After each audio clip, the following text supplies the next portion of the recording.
Graça e paz vos sejam multiplicadas pelo conhecimento de Deus e de Jesus, nosso Senhor. Graça e paz, queridos irmãos. Que Deus abençoe seu coração. E hoje vamos meditar em Atos, no capítulo 1, do versículo 12 ao 26, um texto que nos ensina como agir nos tempos de espera, quando Deus já nos prometeu algo, mas o cumprimento ainda não chegou. O que fazer enquanto você espera a promessa? Quem espera em Deus não fica parado. Se prepara em oração. O que os discípulos fizeram entre a subida de Jesus e a descida do Espírito Santo? E a resposta nos ensina como viver nos tempos de espera. Vamos ao nosso texto, Atos, capítulo 1. O versículo é o 12. Então eles voltaram para Jerusalém, vindo do monte chamado das Oliveiras, que fica perto da cidade, cerca de 1 quilômetro. Quando chegaram, subiram ao aposento onde estavam hospedados. Achavam-se presentes Pedro, João, Tiago e André, Filipe, Tomé, Bartolomeu e Mateus, Tiago, filho de Alfeu, Simão Zelote e Judas, filho de Tiago. Todos eles se reuniam sempre em oração com as mulheres, inclusive Maria, a mãe de Jesus, e com os irmãos dele. Naqueles dias, Pedro levantou-se entre os irmãos um grupo de cerca de 120 pessoas e disse: Irmãos, era necessário que se cumprisse a escritura que o Espírito Santo predisse por boca de Davi a respeito de Judas, que serviu de guia aos que prenderam Jesus. Ele foi contado como um dos nossos e teve participação nesse ministério. Com a recompensa que recebeu pelo seu pecado, Judas comprou um campo.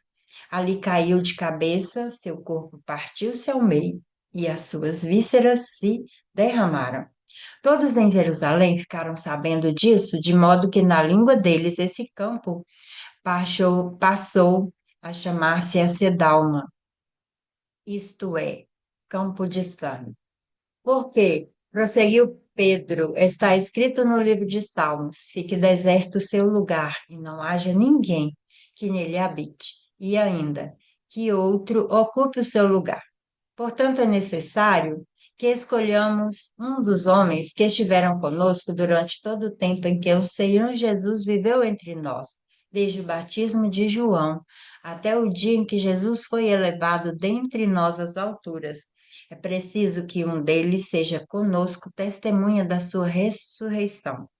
Então, indicaram dois nomes: José, chamado Barsabás, também conhecido como Justus, e Matias. Depois oraram: Senhor, tu conheces o coração de todos, mostra-nos qual destes dois tens escolhido para assumir esse ministério apostólico que Judas abandonou, indo para o lugar que lhe era devido. Então tiraram sorte, e a sorte caiu sobre Matias. Assim, ele foi acrescentado aos 11 apóstolos.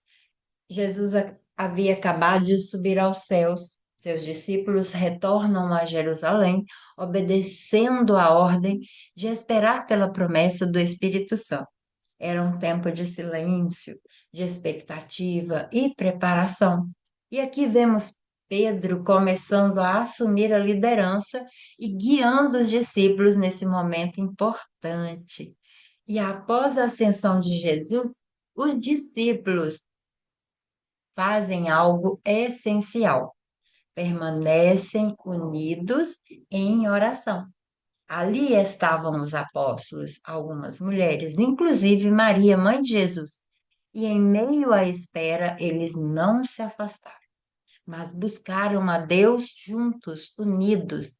Nesse tempo, Pedro se levanta e explica que Judas traiu Jesus e que ele havia saído do grupo e que as Escrituras falavam sobre isso. Era necessário que alguém ocupasse esse lugar entre os apóstolos. E dois homens foram apresentados. José e Matias. Mas antes da escolha, eles fizeram algo importante. Oraram, pedindo a Deus que ele mostrasse a sua vontade. E ao final, Matias foi escolhido. Qual lição a gente pode tirar aqui desse lugar? Permanecer unido em oração, esperar em Deus com fé, buscar a direção antes de decidir, porque Deus continua nos conduzindo, mesmo em lugares difíceis. Muitas vezes nós queremos respostas rápidas, mas esse texto nos ensina que também é necessário o tempo de espera, o tempo de preparação.